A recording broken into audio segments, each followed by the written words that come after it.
유대인이라 불리는 내가 율법을 의지하며 하나님을 자랑하며 율법의 교훈을 받아 하나님의 뜻을 알고 지극히 선한 것을 분간하며 맹인의 길을 인도하는 자요 어둠에 있는 자의 빛이요 율법에 있는 지식과 진리의 모본을 가진 자로서 어리석은 자의 교사요 어린아이의 선생이라고 스스로 믿으니 그러면 다른 사람을 가르치는 내가 내 자신은 가르치지 아니하느냐?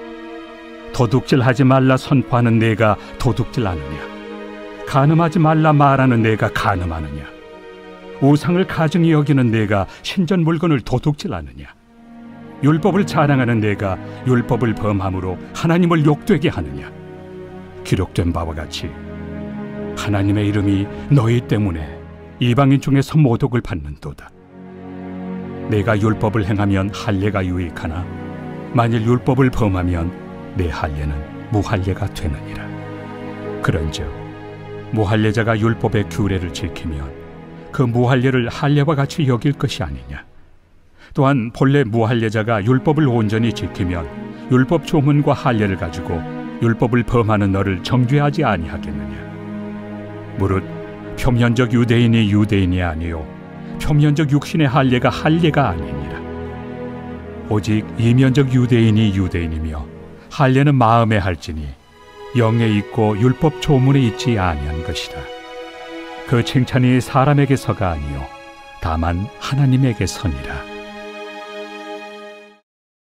오늘 이 로마서 2장 17절부터는 이제 그동안 2장 1절에 남을 판단하는 사람아 이렇게 얘기를 했죠. 이게 이제 남을 판단하지만 자기 안에는 그런 능력이 있지 않는 하나님의 판단에 대한 말씀의 기준과 지식을 갖고 있다고 하는 유대인들을 향한 이 말씀이 이제 오늘 본문 17절에는 보다 본격적으로 이제 시작된다라는 것을 말씀을 하고 있습니다. 그래서 유대인이라 불리는 내가 율법을 의지하고 하나님을 자랑하고 율법의 교훈을 받아 하나님의 뜻을 알고 지극히 선한 것을 분별한다 그러죠. 자, 여기에 보면은 유대인의 아주 특권, 유대인의 놀라운 것이 등장하는데 그건 뭐냐면 율법을 알고 의지하고 그리고 하나님을 알고 자랑하고 그 다음에 율법의 교훈을 받아서 하나님의 뜻을 알고 선한 것을 분별하고 19절에는 맹인의 길을 인도하고 어둠에 있는 자의 빛이 되고 또 율법에 있는 지식과 진리의 모범을 가진 자다 이렇게 얘기를 합니다.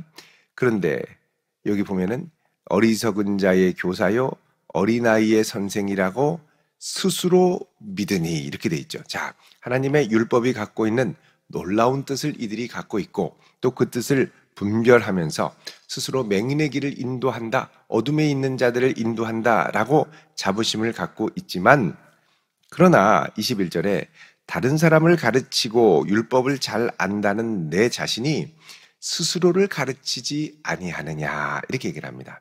그럼 뭘 가르치느냐? 구체적인 이제 예를 들면 그 십계명에 있는 말씀들이 나오죠. 도둑질하지 말라 선포하는 내가 도둑질하느냐? 간음하지 말라 말하는 내가 간음하느냐? 우상을 가증히 여기는 내가 신전 물건을 도둑질하느냐? 율법을 자랑하는 내가 율법을 범함으로 하나님을 욕되게 하느냐? 그러죠. 자, 여러분 여기 보면은 율법을 가졌지만 도둑질하지 말라라는 이 말씀이 단순히 도둑질을 한다 만다의 문제가 아니라 이 도둑질을 하고자 하는 이 탐심 자체가 작용을 해서 도둑질하면 안 되라고 하지만 은근하게 보이지 않게 도둑질을 하고 간음하지 말라고 하지만 여전히 이스라엘에서는 간음이 횡행하고 우상 숭배를 하지 말라 그러지만 우상 숭배를 하고 또 우상을 가증히 여기는 내가 신전 물건을 도둑질하느냐. 여러분 이방 우상 신전의 물건들을 훔쳐오고 하는 일들이 종종 있었다는 것이죠. 자, 율법을 자랑하는 내가 율법을 범함으로 하나님을 욕되게 하느냐라고 합니다. 자, 율법 아래에 우리가 하나님의 뜻을 안다고 하지만 이 율법 위에 우리의 신앙과 경건을 세울 수 있는 사람은 없다라는 겁니다. 왜냐하면 문제는 그 마음이 문제인 거죠. 여러분, 십계명은 하라 하지 말라의 문제가 아니라 그 배후에 그것을 하지 못하게 하는 이 마음이 문제라는 겁니다. 자, 예수님께서 마가복음 7장 20절을 한번 보시면요. 그 당시에 이 말씀을 잘 알고 지킨다고 하는 이 유대의 지도자들을 향해서 이렇게 말씀을 하셨습니다. 마가복음 7장 20절부터 23절을 보시면 사람에게서 나오는 그것이 사람을 더럽게 한다. 사람이 안에서 나오는 것이 사람을 더럽게 하는데 그 안에서 나오는 게 뭐냐? 21절부터 23절을 보시면요. 읽어볼까요? 시작. 속에서 곧 사람의 마음에서 나오는 것은 악한 생각, 곧 음란과 도둑질과 살인과 간음과 탐욕과 악독과 속임과 음탕과 질투와 비방과 교만과 우매함이니 이 모든 것 악한 것이 다 속에서 나와서 사람을 더럽게 하느니라. 아멘. 자, 그러니까 아무리 겉으로 율법을 잘 지킨다고 뭐 그렇게 해도 이 사람들이 누구냐면 다 바리새인들입니다. 바리새인들, 또 서기관들. 자, 그런데 그렇게 율법을 잘 지킨다고 자부를 하지만 그 속에 있는 것은 여전히 이 죄의 고스란히 이 죄를 보여주는 탐심과 악독한 마음과 시기와 살인과 미움과 이런 것들이 그 안에 가득하게 있다라는 것이죠. 그래서 너희들이 아무리 말씀으로 그렇게 고상하게 이야기를 해도 너희들의 이 삶에는 이 하나님의 능력이 나타나지 않고 너희들의 이 부패한 마음에서 자꾸 나오는 그런 행동들이 결국은 너희들이 죄인임을 증명할 뿐이라고 말씀을 합니다. 자, 그렇게 너희들이 하나님의 이름이 너희 때문에 이방인 중에서 모독을 받는다 그러죠. 능력이 없는 채로 해야 된다고만 말하면 아무 소용이 없다라는 겁니다. 자, 그래서 여러분 그 개 가족이 모여가지고서는 이제 엄마가 이 개들한테 얘들아 똑바로 걸어야 된다. 그러더니 어떻게 똑바로 걷는데요? 앞으로 가는 거야. 그리고선 엄마는 옆으로 갔다는 거 아니에요? 결국은 이 말을 하는 것과 행하는 것이 다르다는 겁니다. 실제로 행하려면 할 수 있는 능력이 있어야죠. 하나님의 거룩하고 선한 뜻을 알려주는 것이 율법이고 악으로 치닫는 것이 무엇인지 알려주는 것이 율법인데 문제는 뭐냐? 우리 마음에 이것을 행할 능력이 없다는 겁니다. 자, 이런 면에서 유대인의 선민됨을 나타내는 또 다른 표지인 할례도 마찬가지입니다. 25절부터는 할례의 문제가 나오죠. 내가 율법을 행하면 할례가 유익하지만 율법을 범하면 내 할례는 무할례가 된다 이렇게 말합니다.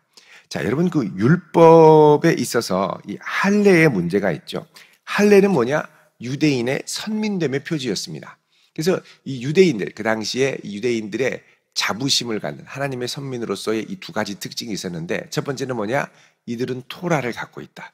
하나님의 말씀을 갖고 있다. 두 번째는 뭐냐? 할례를 행했다라는 것이죠.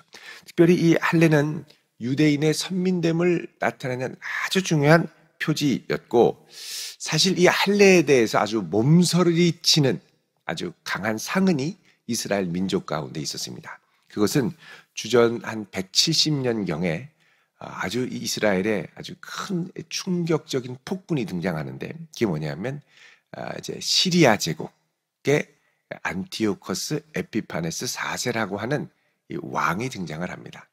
이 셀류커스 왕조를 세웠는데 이 시리아 제국은 원래 그 헬라 제국은 메데바사 페르시아죠.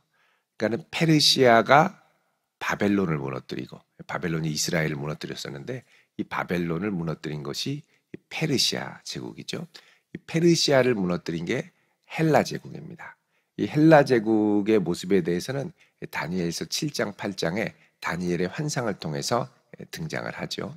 자, 이 헬라 제국에 이게 등장했는데 헬라는 알렉산더 대왕이 세웠습니다. 그래서 이 알렉산더 대왕이 젊은 나이에 전 세계를 제패를 했는데 이 알렉산더 대왕이 이제 젊은 나이에 죽고 아마도 이 그 댕기열 말라리아죠. 모기에 뜯겨서 죽은 것으로 추측을 합니다만 이 헬라 세계가 죽은 다음에 그 밑에 아주 중요한 4명의 핵심 장군들에 의해서 헬라가 4분할됩니다.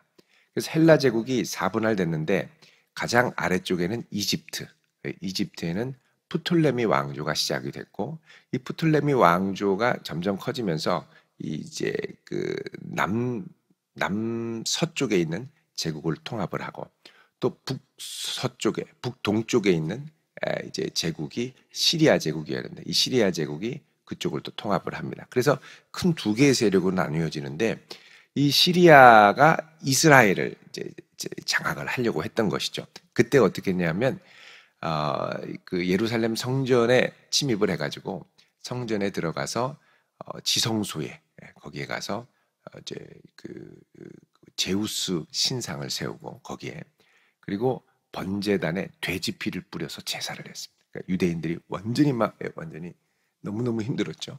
그래서 유대인들이 드리는 제사를 폐하고 3년 반 동안 한때 두때 반때 1260일간 멸망에 가증케 하는 물건을 세우는 역사가 그때 일어났습니다.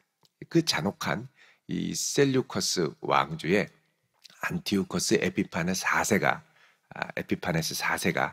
장악을 하고 있을 때, 이 에피파네스라는 말은 신의 현현이다 이런 뜻이죠. 에피파니, 영어로도 에피파니라는 단어가 있습니다만, 신의 현현, 내가 신이다 이렇게 주장하는 이 제국의 통치자가 장악을 하고 있을 때 이스라엘 전역에 내렸던 명령이 있었습니다. 그건 뭐냐면 할례 금지령입니다. 유대인의 선민됨을 나타내면서 자기들의 민족적 자부심을 갖고 이스라엘 민족끼리 똘똘 뭉치는 걸 알아서 이거를 못하게 하기 위해서 할례 금지. 그래서 돌아다니면서 할례를 하면 아이들도 막 가차없이 죽였습니다. 그러니까 할례를 못하는, 그러니까 유대인의 정체성으로 아브라함의 후손으로서의 정체성을 갖기 위해서 할례 받은 백성, 그리고 율법을 소유하고 할례를 받은 백성, 이게 있었는데 할례를 못하게 하니까 막 차라리 할례를 못할 바에야 죽음을 달라 이렇게 막 하는 데도 있었고, 그래서 어떤 마을은 싸그리 다 할례를 행해가지고 죽임을 당하기도 했습니다. 이런 끔찍한 이제 상흔이 있어서 이들에게 이제, 그리고 나서 이제 그렇게 아주 극심한 핍박이 3년 반 동안 있다가 이제 안티오코스 에피파네스가 죽게 되죠. 하나님이 갑자기 치셨어요. 그래서 죽고 그 다음에 다시 그 혁명이 일어났죠. 안티오코스 그 에피파네스 4세를 향해서 이제 일어난 것이 이제 마카비 혁명입니다. 유대의 마카비 혁명을 통해서 이스라엘이 100년간의 독립 왕조가 되고, 그게 이제 나중에 로마에 먹히게 되죠. 근데 그때 할례로 인해서 엄청난 충격이 있고, 할례를 받는 민족으로서의 아주 강한 뭐라 그럴까요? 이 트라우마입니다. 할례가 없으면 유대인이 아니다. 그래서 할례에 대한 아주 강력한 정체성을 갖고 이전보다 그 이후에는 할례를 반드시 행하는 것으로 여겼었죠. 그러니까 이스라엘의 민족성을 말살하기 위해 아주 잔혹하게 했던, 우리로 하면 뭐 옛날로 하면 창시 계명과 같은 일제시대에 그거보다 더 한 거죠. 이걸 못하게 만들었던. 자, 그래서 할례는 이스라엘 백성의 표징이다. 그래서 율법 갖고 할례 받으면 유대인이다 이렇게 생각을 했었던 겁니다. 그런데 지금 사도 바울은 이 유대인을 향해서 뭐라 그러냐? 너희가 할례를 받는다고 선민됐다고 자부하느냐? 이 할례는 내가 하나님의 백성된 표지로서 율법을 행할 때 유익하다는 겁니다. 율법을 범하고 하나님의 뜻대로 행하지 않으면서 하나님의 선민의 표징을 가졌다고 돌아다닌다고 한들 무슨 소용이 있냐라는 것이죠. 어린이 버전으로 얘기를 하면, 여러분 스파이더맨 쫄쫄이를 입고 뭐 벽에 거미줄을 막 붙이면서 기어가기도 하고 날아가기도 하고 막 돌아다녀야 되지 않습니까? 근데 쫄쫄이만 입고 스파이더맨의 능력이 없다. 그러면 아무리 폼을 잡아도 스파이더맨이 아닌 거죠. 여러분, 하나님의 백성이라고 겉으로 아무리 표지가 있다고 하더라도 그 능력 없이 율법을 범하고 속에 있는 죄악을 따라 살면 그거는 이방인과 똑같다라는 겁니다. 그래서 25절에 내가 율법을 행하면 할례가 유익하지만 율법을 범하면 너의 할례는 무할례와 똑같다는 겁니다. 이거 엄청나게 충격적인 얘기거든요.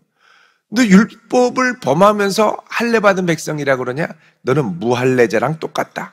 26절에 그런즉 무할례자가 율법의 규례를 지키면 무할례를 할례와 같이 여길 것이 아니냐. 자, 근데 할례를 받지 않은 사람이라 하더라도 하나님의 말씀을 따라 순종하며 지키면 그가 곧 할례 행한 사람보다 낫지 아니하냐라는 말을 하는 것이죠. 27절에 또한 본래 무할례자가 율법을 온전히 지키면 율법 조문과 할례를 가지고 율법을 범하는 너를 정죄하지 아니하겠느냐. 그 관건은 뭐냐? 능력입니다. 능력. 28절에 무릇 표면적 유대인이 아니고 표면적 육신의 할례가 아니라는 겁니다. 그러면서 오직 이면적 유대인이다. 이면적 유대인이라는 건 뭡니까? 속이 유대인이어야 된다는 겁니다. 속이 하나님의 선민이어야 된다는 거죠. 그래서 표면적 육신의 할례가 아니고 이면적 유대인이고 그 다음에 아주 중요한 얘기를 하죠. 29절에 할례는 어디에 한다고요? 마음에. 굳어진 마음에 할례를 하는 겁니다. 그리고 이 할례는 무엇으로 하느냐? 성령의 능력으로 해야 된다는 것이죠. 성령의 능력으로 굳은 마음을 제거하고 부드러운 마음으로 바꿔야 된다는 겁니다. 그래서 할례는 마음에 해야 된다는 거죠. 마음의 할례를 받아. 마음의 할례를 받아. 그래서 이 할례는 영에 있고, 여기 영이라는 건 성령의 능력에 있고 이런 뜻입니다. 이 영이라는 건 성령을 가리키는 겁니다.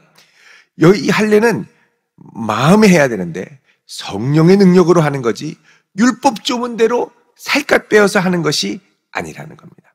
여러분, 그래서 이제 이거는 단순히 사도 바울의 생각이 아니라 구약에서 하나님이 모세 율법으로 더 이상 백성들이 하나님의 율법을 따라 살지 않는 것을 보고 이제 너희들 이 율법으로 하나님의 백성 됐다라고 말하는 때는 지났고 너희들의 그 강팍한 마음이 다시 하나님의 영으로 할례를 받아야 될 때가 온다라고 약속을 하셨죠. 우리 에스겔서 36장을 보겠습니다.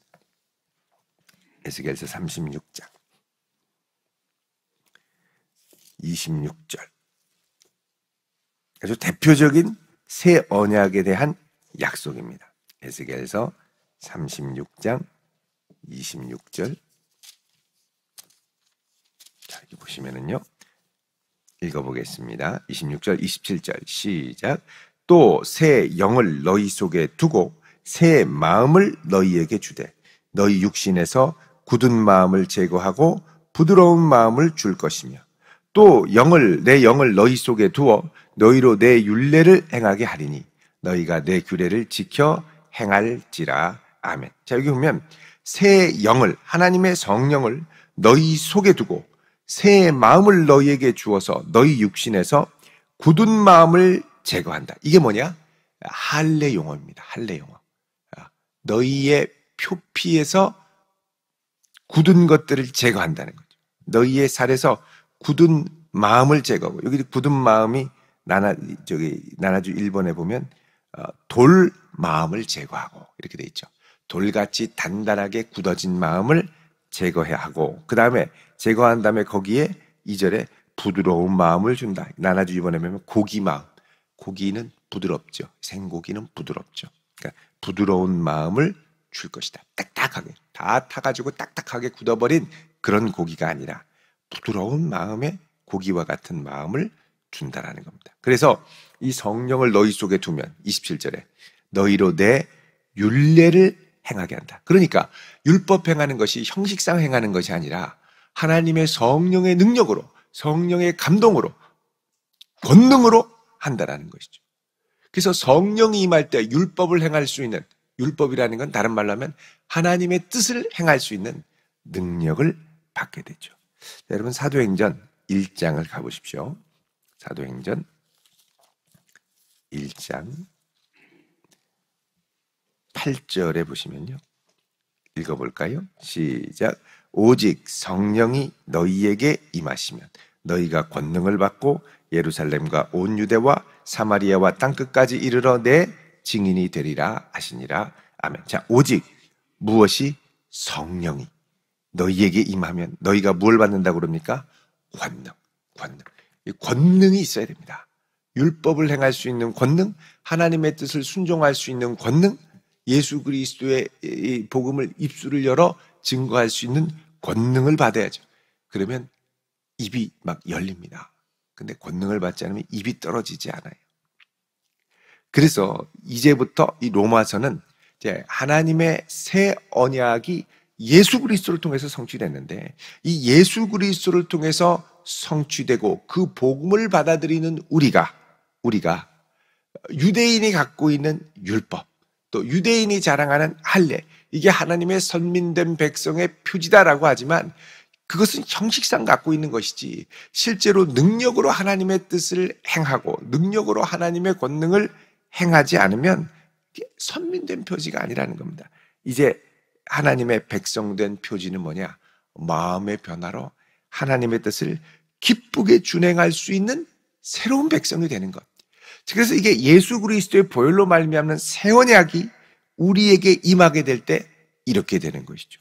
왜냐하면 성령을 통해서 우리는 예수 그리스도를 주라 고백할 수 있고, 성령이 아니고는 예수를 주라 고백할 수 없습니다. 그러니까 성령으로 예수 그리스도를 고백할 때, 나의 주로 고백할 때 성령께서 내 마음을 여시고 성령으로 예수 그리스도를 나의 주요 하나님이라고 고백을 하게 되며 성령이 우리 안에 거하셔서 인쳐주심으로 하나님의 소유된 백성으로 삼아주시고 성령을 따라 행할 수 있는 백성으로 삼아주셨는데, 이게 바로 뭐다? 새 언약의 백성된 표지라는 것입니다. 그래서 예수 그리스도의 복음으로 살아가는 새 언약의 백성을 이제 복음으로 사는 새로운 국면이 로마서 12장부터 시작되는데, 12장 1절 2절에 이렇게 말씀을 하죠. 우리 한번 보겠습니다. 로마서 12장 1절 2절 우리 같이 한 목소리로 읽어보도록 하겠습니다. 시작. 그러므로 형제들아, 내가 하나님의 모든 자비하심으로 너희를 권하노니 너희 몸을 하나님이 기뻐하시는 거룩한 산 제물로 드리라. 이는 너희가 드릴 영적 예배니라. 너희는 이 세대를 본받지 말고 오직 마음을 새롭게 함으로 변화를 받아 하나님의 선하시고 기뻐하시고 온전하신 뜻이 무엇인지 분별하도록 하라. 아멘. 자, 여기 이게 다 구약의 제사 용어로 그대로 표현을 하는 겁니다. 이제부터 너희들이 드리는 건 구약의 제사가 아니라, 양과 소의 제사가 아니라 너희의 몸을 예수 그리스도의 보혈을 의지하여 하나님이 기뻐하시는 산 제물로 드려라 라고 그러죠. 이것이 너희가 드릴 참된 예배, 영적 예배, 또 하나님께 올려드리는 성령의 능력으로 드리는 예배라는 것이죠. 그 예배의 핵심에는 뭐가 있느냐? 이 세대를 따라가는 것이 아니라 마음을 새롭게 함으로 변화를 받아. 이 말은 다른 말로 하면 마음의 할례를 받아, 이런 뜻입니다. 성령의 능력으로 할례를 받아 하나님이 기뻐하고 온전하신 뜻을 분별하며 행하며 나아가라는 것이죠. 그래서 이제 하나님의 새로운 백성의 표지는 더 이상 율법과 할례가 아니라 성령의 능력으로 변화받은 마음, 그리고 그 마음으로 하나님의 뜻을 기쁘게 행할 수 있는 능력이라고 말씀합니다. 여러분, 이 성령의 능력으로 오늘도 우리의 마음을 새롭게 하고 하나님의 권능으로 충만한 하루 될 수 있기를 주님의 이름으로 축원드립니다. 기도하겠습니다. 거룩하신 아버지 하나님, 오늘 이 한날도 주의 성령께서 우리의 마음에 찾아오셔서 우리의 마음을 새롭게 하시고 변화시키시며 기쁘게 주의 뜻을 행할 수 있는 권능과 능력을 더하여 주셔서 주님의 능력대로 힘있게 살아갈 수 있도록 도우시고 하나님께 영광 돌리는 복된 하루가 되게 하옵소서. 오늘 이 아침 주님 앞에 감사 예물 드립니다.